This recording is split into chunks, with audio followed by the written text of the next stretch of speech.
Hello everyone. DC machine and transformer એટલે કે ડીસીએમટી આ સબ્જેક્ટમાં આપણે ચેપ્ટર નંબર 1 એટલે કે એનર્જી સંચયના અલગ અલગ સિદ્ધાંતો વિશે વાત કરતા હતા. તો ચેપ્ટર નંબર 1માં આપણે હવે અંતિમ ટોપિક વિશે વાત કરીશું. તો ગયા લેક્ચરમાં આપણે અલગ અલગ પ્રકારની ફિલ્ડ સિસ્ટમ વિશે ચર્ચા કરી હતી, જેમાં કુલ 2 પ્રકારની સિસ્ટમ હતી. પ્રથમ હતી સિંગલી એક્સાઇટેડ ફિલ્ડ સિસ્ટમ અને બીજા નંબરમાં હતી ડબલી એક્સાઇટેડ ફિલ્ડ સિસ્ટમ. તો ગયા લેક્ચરમાં આપણે સિંગલી એક્સાઇટેડ ફિલ્ડ સિસ્ટમ એ વિશે વાત કરી ચૂક્યા હતા. તો પ્રથમ આપણે આગળના લેક્ચરનું થોડું રિવિઝન કરીશું. દરેકને ખ્યાલ છે કે જે રીતે વાત કરી હતી કે કોઈ પણ હંમેશા ફિલ્ડ હોય એ કુલ 2 પ્રકારના હોય છે. પ્રથમ હતું ઇલેક્ટ્રિક ફિલ્ડ અને પછી હતું મેગ્નેટિક ફિલ્ડ. હવે જે રીતે આપણે આ ચેપ્ટરમાં ચર્ચા કરી કે શક્તિ સંચયનો સિદ્ધાંત એટલે કે એનર્જીમાં જે અલગ અલગ રૂપાંતરણ થતું હોય, જેમ કે એનર્જીનું એક ફોર્મ હોય એમાંથી બીજા ફોર્મમાં જે પણ કંઈ રૂપાંતરણ થતું હોય એ રૂપાંતરણ હંમેશા મેગ્નેટિક ફિલ્ડમાં શક્ય બનતું હોય છે. ગયા લેક્ચરમાં જે રીતે વાત કરી હતી કે કેમ મેગ્નેટિક ફિલ્ડમાં જ થાય, તો કે મેગ્નેટિક ફિલ્ડમાં હંમેશા મેગ્નેટિક ફ્લક્સ પ્રોડ્યુસ થવાથી તેમાં ફ્લક્સના ફેરફારને કારણે આપણે ઈએમએફ પ્રોડ્યુસ કરી શકીએ છીએ, જ્યારે એ વસ્તુ ઇલેક્ટ્રિક ફિલ્ડમાં શક્ય નથી. એટલા માટે કોઈપણ એનર્જી રૂપાંતરણ માટે હંમેશા મેગ્નેટિક ફિલ્ડની હાજરી હોવી ખૂબ જ જરૂરી છે. તો ગયા લેક્ચરમાં આપણે singly excited magnetic field system એ વિશે વાત કરી હતી. તો સિંગલી એક્સાઇટેડમાં શું હતું? તો સિંગલી એક્સાઇટેડમાં પણ ઇલેક્ટ્રિક જે તમે સપ્લાય આપો છો એ સપ્લાયનો માત્ર એક સેટ હતો. એક સેટ એટલે કે કોઈ પણ 2 વાયરથી આપણે સપ્લાય આપતા હતા અને સિંગલી એક્સાઇટેડમાં માત્ર એક જ કોઇલનો ઉપયોગ થતો હતો.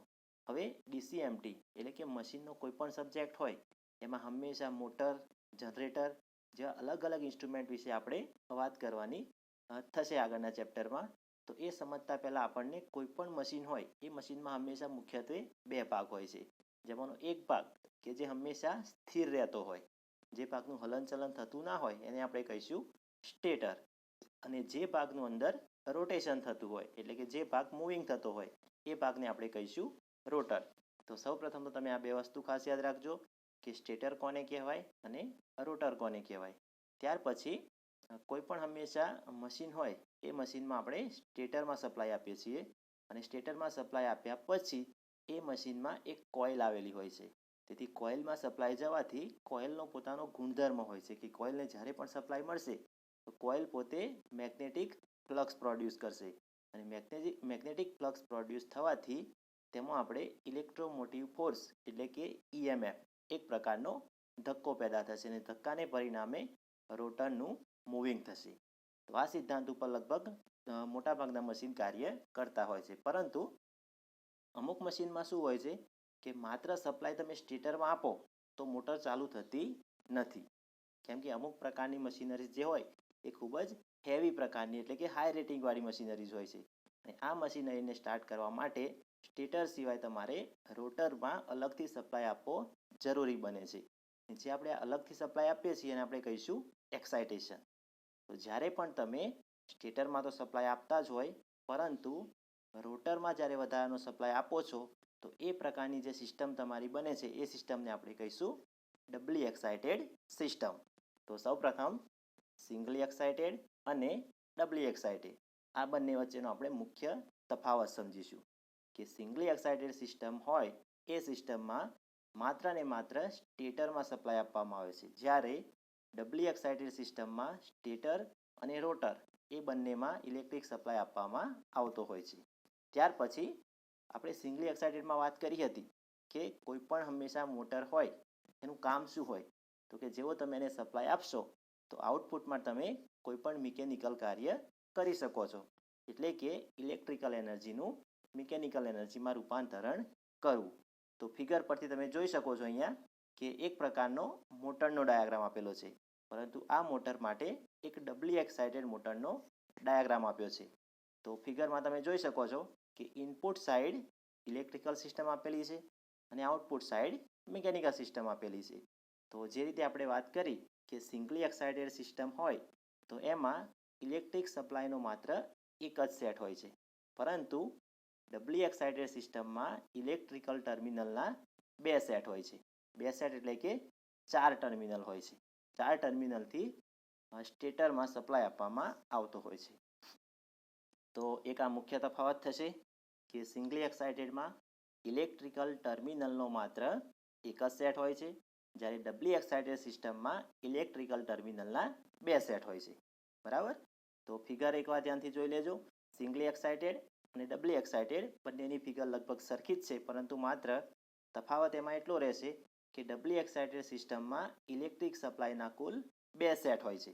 2 સેટ એટલે કે 4 ટર્મિનલ હોય છે. હવે ત્યાર પછી એની આપણે મેઇન ફિગર ઉપર આવીશું. તો આ ડબલી એક્સાઇટેડ સિસ્ટમની મેઇન ફિગર છે. તો ફિગર ઉપરથી તમને ખ્યાલ આવશે કે સૌ પ્રથમ એક કોર લેવામાં આવે છે. કોર કોને કહેવાય?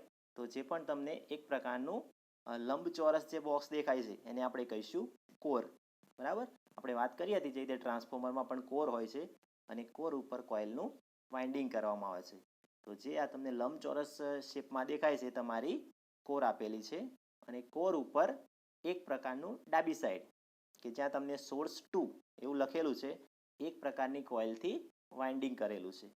એટલે આ જે તમારો લંબચોરસ ભાગ છે એને આપણે કોર કહીશું. એના ઉપર એક કોઇલથી વાઇન્ડિંગ કરવામાં આવ્યું છે અને એ કોઇલને સોર્સ 2 નામના ઇલેક્ટ્રિક સપ્લાય સાથે કનેક્ટ કરવામાં આવે છે. હવે આ જે તમારો ભાગ બને છે એને આપણે કહીશું સ્ટેટર, કારણ કે આ જે લંબચોરસ ભાગ છે એ ભાગનું કોઈ જગ્યાએ હલનચલન થતું નથી, તેથી આપણે એને સ્ટેટર કહીશું. હવે એ સિવાયનો ભાગ લઈશું કે જ્યાં તમને ફિગરમાં દેખાતું હશે કે રોટર નેમ લખેલું ઇન્ડિકેશન બતાવે છે, એ તમારું રોટર છે. રોટર એટલે શું? કે જે ભાગ મશીનમાં મૂવિંગ થતો હોય, એટલે કે હલનચલન પામતો હોય, એને આપણે કહીશું રોટર. તો અહીંયા રોટર ઉપર પણ એક કોઇલ વીંટાળેલી છે અને એ કોઇલને પણ બહારથી અલગ સપ્લાય આપવામાં આવે છે. એ સપ્લાયને નામ આપેલું છે સોર્સ 1. તો ફિગર ઉપરથી આપણે એટલું કહી શકીએ કે સૌ પ્રથમ એક સ્ટેટર ઉપર કોઇલનું વાઇન્ડિંગ કરવામાં આવે છે અને વાઇન્ડિંગ કર્યા પછી એને ઇલેક્ટ્રિકલ સપ્લાય સોર્સ 2 સાથે કનેક્ટ કરવામાં આવે છે.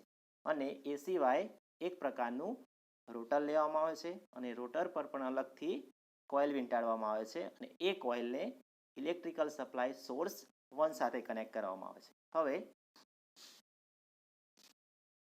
જે રીતે આપણે આગળના લેક્ચરમાં એક સિદ્ધાંતની વાત કરી હતી, જે સિદ્ધાંતનું નામ હતું Faraday's law of electromagnetic induction. તો એ સિદ્ધાંત પણ અહીંયા લાગુ પડશે કે જેવો તમે સોર્સ 2ની મદદથી જ્યારે પણ તમે કોઇલમાં સપ્લાય આપશો એટલે એ કોઇલમાં મેગ્નેટિક ફ્લક્સ પેદા થશે. જેવો તમે સોર્સ 2માં ઇલેક્ટ્રિક સપ્લાય આપશો એટલે કોઇલમાં મેગ્નેટિક ફ્લક્સ પ્રોડ્યુસ થશે અને મેગ્નેટિક ફ્લક્સ પ્રોડ્યુસ થવાથી તે ફ્લક્સ કોર સાથે લિંક થશે, એટલે કે તે મેગ્નેટિક ફ્લક્સ કોરમાં થઈને પસાર થશે. હવે અહીંયા તમે રોટર સાથે પણ એક સપ્લાય આપો છો, એટલે કે રોટરમાં પણ કોઇલ વીંટાળેલી છે અને એ કોઇલમાં પણ તમે ઇલેક્ટ્રિક સપ્લાય આપો છો, એટલે કે સોર્સ 1ની મદદથી રોટરમાં રહેલી કોઇલમાં ઇલેક્ટ્રિક સપ્લાય આપવામાં આવે છે. હવે ત્યાં પણ કોઈ એક પ્રકારનું ફ્લક્સ પેદા થશે. હવે રોટર જેવું તમારું મૂવિંગ કરશે તો એ ફ્લક્સને પોતે કટ કરશે, એટલે કે ફ્લક્સ કટ કર્યા પછી એના ઉપર એક પ્રકારનો ફોર્સ લાગશે, જેને આપણે કહીશું ઇલેક્ટ્રોમોટિવ ફોર્સ, અને એ ફોર્સના કારણે તમે આઉટપુટ સાઇડ મિકેનિકલ વર્ક પ્રાપ્ત કરી શકો છો. તો સિંગલી એક્સાઇટેડ અને ડબલી એક્સાઇટેડ એ બંને સિસ્ટમ સેમ જ છે, પરંતુ એમાં તફાવત શું હોય છે? તો ખાસ કરીને આપણે વાત કરી કે સિંગલી એક્સાઇટેડ સિસ્ટમમાં ઇલેક્ટ્રિકલ ટર્મિનલનો માત્ર એક જ સેટ હોય છે. એક સેટ એટલે કે 2 ટર્મિનલ હોય છે, જ્યારે ડબલી એક્સાઇટેડ સિસ્ટમમાં ઇલેક્ટ્રિકલ ટર્મિનલના કુલ 2 સેટ હોય છે. 2 સેટ એટલે કે 4 ટર્મિનલ હોય છે. હવે એ સિવાય સિંગલી એક્સાઇટેડ સિસ્ટમમાં માત્ર સ્ટેટર ઉપર કોઇલને વાઉન્ડ કરવામાં આવે છે, એટલે કે માત્ર સ્ટેટર ઉપર કોઇલ વીંટાળવામાં આવે છે, જ્યારે ડબલી એક્સાઇટેડ સિસ્ટમમાં એક કોઇલ સ્ટેટર ઉપર અને બીજી કોઇલ રોટર ઉપર, એમ કુલ 2 કોઇલ લેવામાં આવે છે. ત્યાર પછી સિંગલી એક્સાઇટેડ સિસ્ટમમાં માત્ર ને માત્ર સ્ટેટરને સપ્લાય આપવામાં આવે છે, જ્યારે ડબલી એક્સાઇટેડ સિસ્ટમમાં સ્ટેટર અને રોટર એ બંનેને અલગથી ઇલેક્ટ્રિક સપ્લાય આપવામાં આવતો હોય છે. સિંગલી એક્સાઇટેડ કરતાં મોટાભાગના મશીનરીઝમાં ડબલી એક્સાઇટેડ સિસ્ટમ ખાસ કરીને વધુ પ્રમાણમાં વપરાતી હોય છે.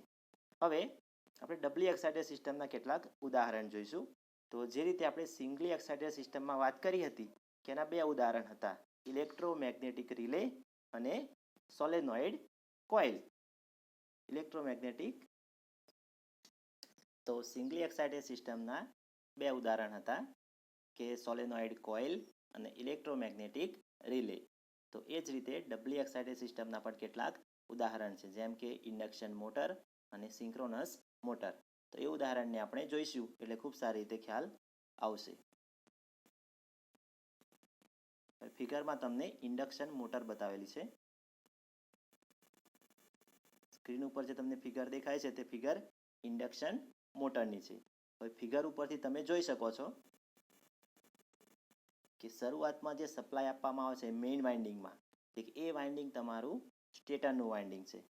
શરૂઆતમાં જે તમને મેઇન વાઇન્ડિંગ બતાવ્યું છે એ વાઇન્ડિંગ તમારું સ્ટેટર વાઇન્ડિંગ કહેવાય છે.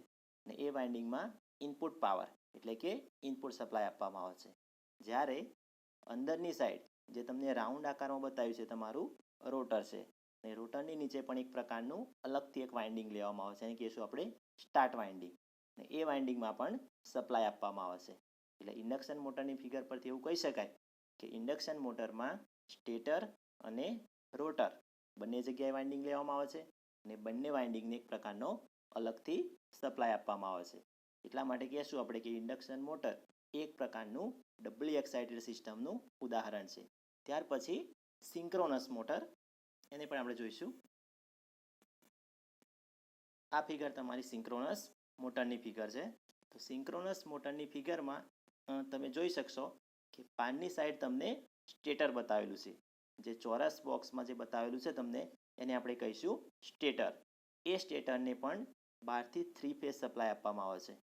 તમને ફિગરમાં દેખાતું હશે કે જે તમારું સ્ટેટર છે એ સ્ટેટર ઉપર પાનની સાઈડથી 3 ફેઝ સપ્લાય આપવામાં આવે છે. જ્યારે અંદર જે તમારું બતાવેલું છે એન અને એસ ધ્રુવ, એને આપણે કહીશું રોટર. અહીંયા એક પ્રકારનું સાયલન્ટ પોલ પ્રકારનું રોટર વાપરેલું છે અને એ રોટરને પણ અલગથી ડીસી સપ્લાય આપવામાં આવે છે. એટલે એવું કહેવાય કે સિંક્રોનસ મોટરમાં પણ સ્ટેટર અને રોટર એ બંને વાઇન્ડિંગને અલગથી સપ્લાય આપવામાં આવે છે. એટલા માટે સિંક્રોનસ મશીન એ પણ એક પ્રકારનું ડબલી એક્સાઇટેડ સિસ્ટમનું ઉદાહરણ છે. તો મોટાભાગના ઇલેક્ટ્રિકલ મશીનમાં લગભગ ડબલી એક્સાઇટેડ સિસ્ટમ હંમેશા વપરાતી હોય છે. હવે ડબલી એક્સાઇટેડ સિસ્ટમમાં એના ફાઇનલ રિઝોલ્યુશનને પરિણામે કેટલાક નિષ્કર્ષ નીકળતા હોય છે, એને આપણે વાત કરીશું. કે કોઈ પણ ડબલી એક્સાઇટેડ સિસ્ટમ હોય તો આપણે આગળ જે રીતે વાત કરી કે હંમેશા એનર્જીનું કન્વર્ઝન એ મેગ્નેટિક ફિલ્ડને આભારી છે. એટલે કે જો મેગ્નેટિક ફિલ્ડ પ્રેઝન્ટ હોય, એટલે કે જો મેગ્નેટિક ફ્લક્સ પેદા થતું હોય તો જ તમે એનર્જી કન્વર્ઝન કરી શકો છો. અને આ જે પણ એનર્જી કન્વર્ઝન થાય એની મેગ્નેટિક ફ્લક્સ ઉપર કોઈ પ્રકારની અસર પડતી નથી. ત્યાર પછી જે મિકેનિકલ એનર્જી રૂપાંતરણ થતું હોય એ રૂપાંતરણ મેગ્નેટિક ફિલ્ડના ભૌતિક ફેરફારને લીધે થાય છે. હવે ભૌતિક ફેરફાર એટલે શું? આપણે ભૌતિક ફેરફાર કોને કહી શકીએ? તો જે પણ તમારું રોટર હોય એ રોટર શરૂઆતમાં એની સ્થિર પોઝિશનમાં હોય છે. હવે જ્યારે તમારું ફ્લક્સ કટ કરશે એટલે EMF પ્રોડ્યુસ કરશે. એટલે કે જે પણ રોટરમાં મૂવમેન્ટ થયું એ મૂવમેન્ટને આપણે કહીશું રોટરમાં થયેલો ભૌતિક ફેરફાર.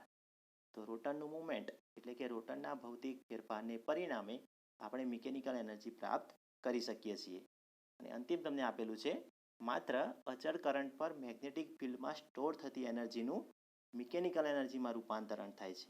એટલે આપણને ખ્યાલ છે કે જે મેગ્નેટિક ફ્લક્સ પ્રોડ્યુસ થાય છે એ મેગ્નેટિક ફ્લક્સ પ્રોડ્યુસ થવાથી રોટરનું મૂવમેન્ટ થાય છે અને એ મૂવમેન્ટને પરિણામે આપણને મિકેનિકલ એનર્જી મળે છે અને એને પરિણામે EMF મળે છે અને ફાઇનલી આપણી સર્કિટમાં કરંટનું વહન થાય છે.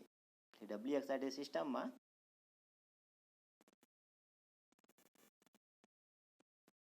એક ટૂંકી રીતે જો આપણે સમજીએ તો એને એવું કહી શકાય કે આ પ્રકારની સિસ્ટમ સિમ્પલ રીતે સિંગલી એક્સાઇટેડ સિસ્ટમના જેવી જ છે, પરંતુ એમાં ઇલેક્ટ્રિકલ ટર્મિનલના કુલ 2 સેટ હોય છે.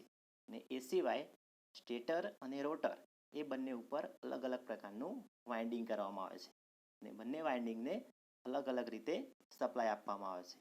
તો મોટાભાગના મશીનમાં લગભગ doubly excited system singly excited system કરતાં વધુ પ્રમાણમાં વપરાતી હોય છે. તો હવે એનર્જી રૂપાંતરણના સિદ્ધાંત ચેપ્ટર નંબર 1માં લગભગ ઓલમોસ્ટ આપણે ટોટલી સિલેબસ કવર કરી ચૂક્યા છીએ અને હવે પછીના લેક્ચરમાં આપણે ચેપ્ટર નંબર 2 સ્ટાર્ટ કરીશું. તો દરેક વિદ્યાર્થીએ ખાસ કરીને ચેપ્ટર નંબર 1માં લગભગ આપણે 9થી 10 જેટલા પાર્ટ વિડીયો લેક્ચરના માધ્યમથી યુટ્યુબ ચેનલ ઉપર ડિલિવર કર્યા છે. તો દરેક ભાગને એટલીસ્ટ 2 અથવા 3 વાર જોઈ અને પોતાની રીતે તમારા શબ્દોમાં નોટ્સ બનાવવાની છે.